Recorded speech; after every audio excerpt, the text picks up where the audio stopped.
Très chers compatriotes, chères Congolaises, chers Congolais, en cette nuit de Noël, nos pensées vont avec une attention particulière vers nos populations de l'Est, vers celles et ceux qui vivent dans l'angoisse, la peur, l'incertitude, et vers nos concitoyens qui endurent l'épreuve de l'occupation.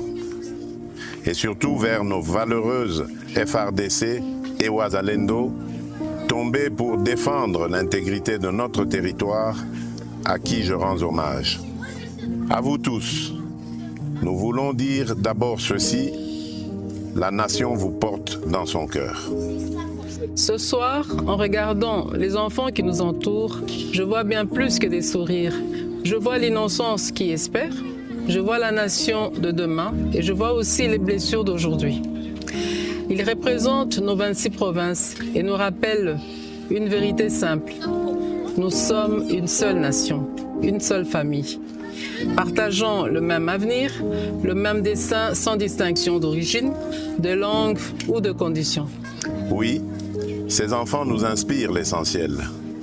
Aucun territoire, aucun citoyen ne doit être laissé à l'écart de notre cohésion.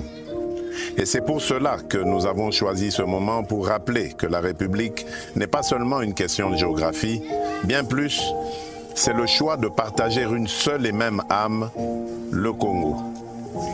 En cette nuit de paix et d'espérance, mes pensées vont aussi aux familles éprouvées, aux mères courageuses, aux enfants déplacés, aux personnes vulnérables, partout où elles se trouvent, et particulièrement là où la vie est devenue plus dure. Noël n'est pas seulement une date, c'est un temps de compassion, de partage et de présence.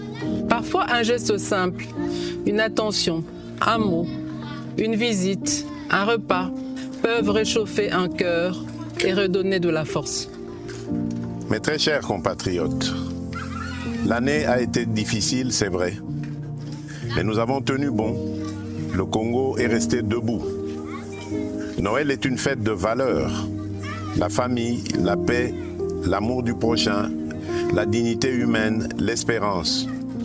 Et ce soir, célébrer Noël ne veut pas dire oublier l'épreuve. C'est au contraire affirmer que l'épreuve ne nous volera pas ce que nous sommes. Célébrer malgré tout, c'est dire au monde, et d'abord à nous-mêmes, que notre peuple est éprouvé, mais jamais résigné.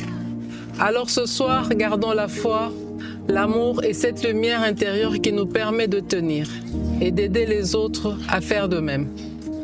À l'aube de la nouvelle année, nous adressons un simple appel et essentiel.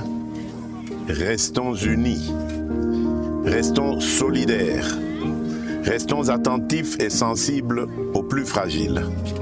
Restons proches de celles et ceux qui souffrent, de nos familles endeuillées, de nos déplacés et de nos compatriotes vivant sous occupation.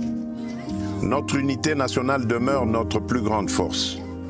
Notre cohésion demeure notre meilleure réponse face à l'adversité. Et c'est ensemble, par la responsabilité, la solidarité et le respect de notre communauté de destin, que nous garderons le cap et que nous préparons